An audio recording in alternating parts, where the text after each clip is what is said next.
Le couvre-feu nous cause d'énormes problèmes. On ne voit pas son apport positif. En plus, nos heures de travail sont réduites. Nous sommes obligés de descendre plus tôt que prévu.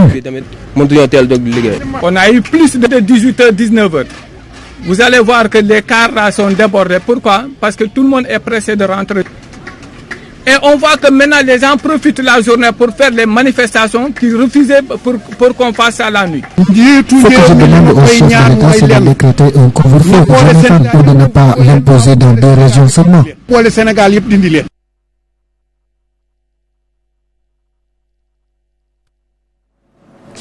Covid-19 au Sénégal, 8 décès enregistrés dans le bilan du jour. 253 ont été déclarés positifs, dont 165 cas issus de la transmission communautaire.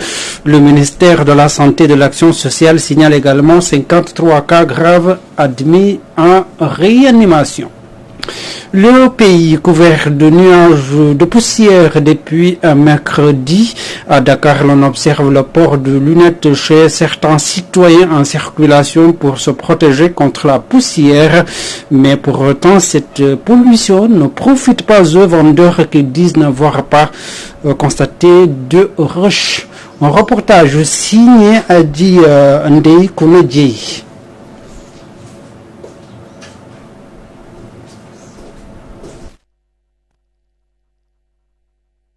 La qualité de l'air laisse à désirer ces temps-ci. Porter des lunettes peut être utile pour se protéger de la poussière, selon M. Diop, ce vieux, rencontré devant les locaux de la police des Parcelles Assainies. Bon, je porte des verres pour me protéger, bien entendu, avec cette poussière-là qui nous vient de la Mauritanie, mais aussi pour bien voir avec le soleil aussi, il faut se protéger, parce que vous êtes sans savoir que la vision est une partie très sensible au niveau de l'homme, à telle enseigne que je fais tout pour me protéger sur tout ça, sur les intempéries, pour bien voir, pour essayer de me protéger de certaines choses comme cette poussière-là, comme le soleil, etc., etc. Dibi, ce jeune homme, lui emboîte le pas et alerte sur la qualité et les types de lunettes à mettre. Vu la situation, je conseille à tout le monde donc d'essayer de trouver, mais également de trouver des lunettes adaptées à leur vue, parce que c'est aussi important de ne pas acheter des lunettes n'importe comment et les porter, ça peut être un risque. Mais chercher des lunettes pour se protéger déjà, mais également pour sa santé aussi. C'est très important. Pourtant, cette situation ne profite pas aux vendeurs de lunettes qui souffrent aussi de la pandémie. Ces temps-ci, c'est très dur. Avant, ça marchait plutôt bien, mais maintenant, même avec la poussière, il n'y a rien du tout. Les clients viennent. Le coronavirus nous a beaucoup impacté. Avant, je gagnais 5 000 à 6 000 francs la journée. Mais maintenant, on peine même à avoir 4 000 francs. C'est dur. C'est vrai qu'il y a de la poussière, mais rien ne marche plus comme avant. Les clients ne viennent plus. Je pense qu'ils n'ont pas d'argent. Un nuage de poussière couvre tout le pays depuis mercredi. La situation ne devrait revenir à la normale qu'à partir du week-end prochain, selon les précisions du Centre de gestion de la qualité de l'air. Horloger, un métier en voie de disparition à cause de l'avènement du numérique. Les téléphones portables ont remplacé les montres qui sont plus utilisées que pour la beauté.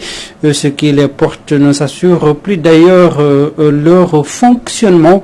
Un constat fait par notre reporter Ndiake Mbaye.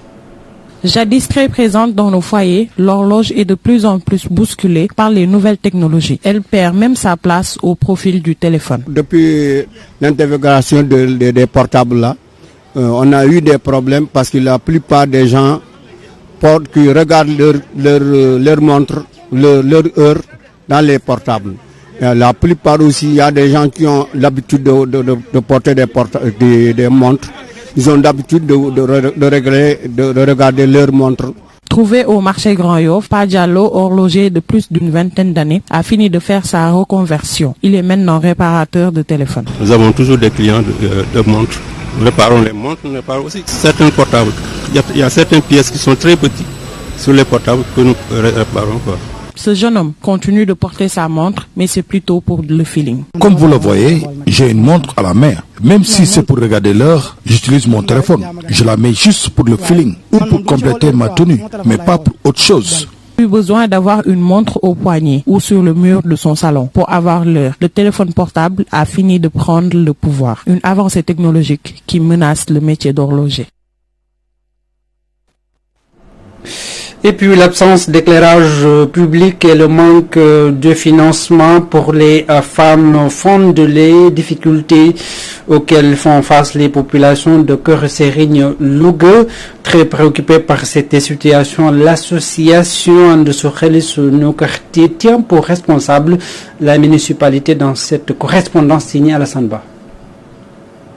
Les membres de la coalition Benno Bokk Yakaar de Kaolack, à leur tête, le président du mouvement Rahma, se sont rendus à Médina Baye Niass pour présenter leurs condoléances à la famille de Serigne Mansour Niass, premier serviteur du peuple et membre de leur alliance. Mohamed Ndiaye Rahma retient de lui un grand politicien très social.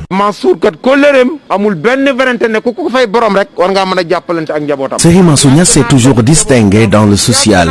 Il a beaucoup aidé les plus démunis et assuré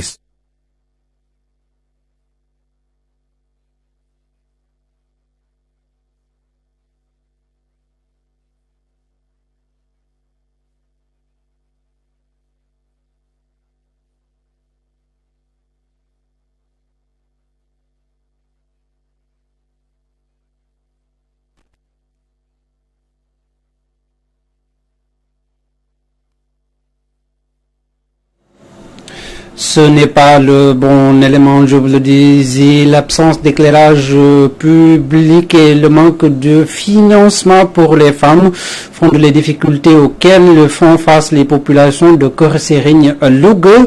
Très préoccupée par cette situation, l'association de Soureli, Sono au quartier, tient pour responsable la municipalité. Alassane Ba, correspondance. Nous y reviendrons dans nos prochaines éditions.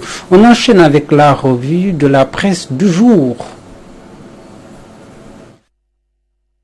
Procédure de levée de son immunité parlementaire, Sonko convoqué lundi à 10h à la une de l'AS. Mais le leader du PASTEF refuse de prendre la convocation de la commission ad hoc. Sonko déchire la convocation de l'Assemblée, indique du quotidien. Enquête informe que les plénipotentiaires du pouvoir, de l'opposition et des non-alignés ne s'entendent sur rien. C'était une foire d'empoigne lors des travaux de la commission pour la levée de l'immunité parlementaire de Sonko. À Dissar, les témoins, les experts, les opposants veulent entendre tout le monde, ce que refuse le pouvoir. En clair, l'opposition et les non-alignés veulent disposer des éléments de l'accusation. Note enquête. C'est pourquoi ça va dans tous les sens, indique Libération. Bras de fer au cœur de la commission ad hoc. Moustapha Guirassy s'interroge sur les documents transmis à la commission. Les avocats annoncent des preuves irréfutables, relève le confrère.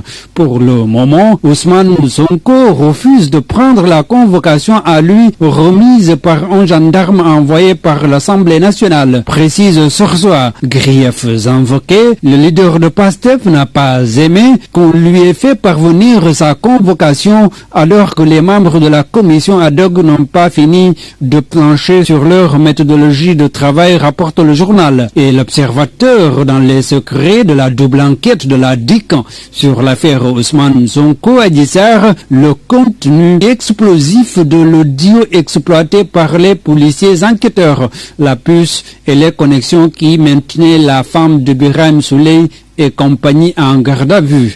Interpellation tous azimuts dans le quotidien. Demdik pour PASTEF. Birahim Souley Diop en garde à vue. Retour de parquet pour son épouse Abbas Fall et autres. Alors, suite gate et déclaration de patrimoine à la une de Walf Quotidien, comment le massage fait du bien à Idi, au grand bonheur du leader de Rewmi et de son allié, le président Macky Sall, l'affaire du colossal patrimoine du président du Conseil économique, social et environnemental a disparu des radars avec avec le déclenchement du Sweetgate. Pratiquement, constatent nos confrères, toutes les affaires qui retenaient l'attention se sont soit éclipsées, soit mises en suspense. Donc, l'État face à un climat explosif à la une de 24 heures. L'opposition et les mouvements citoyens en ordre de bataille. Le gouverneur de Dakar veut prévenir des actes de guérilla urbains des son collés. La vente de carburant au détail en bidon interdite. Relève Vox Populi. Les autorités en charge de la sécurité dans la capitale prennent très au sérieux les menaces des partisans du leader de Pastef Ousmane Sonko contenus dans des messages audio détenus par la police et appelant à des actes de guérilla urbain. Malgré tout, le Sénégal démarre sa campagne de vaccination ce mardi 23 février 2021, informe Dakar Times. Un commandement de guerre contre la Covid-19 mis en place dans chaque région par le ministère de la Santé et de l'Action sociale. Mobilisation nationale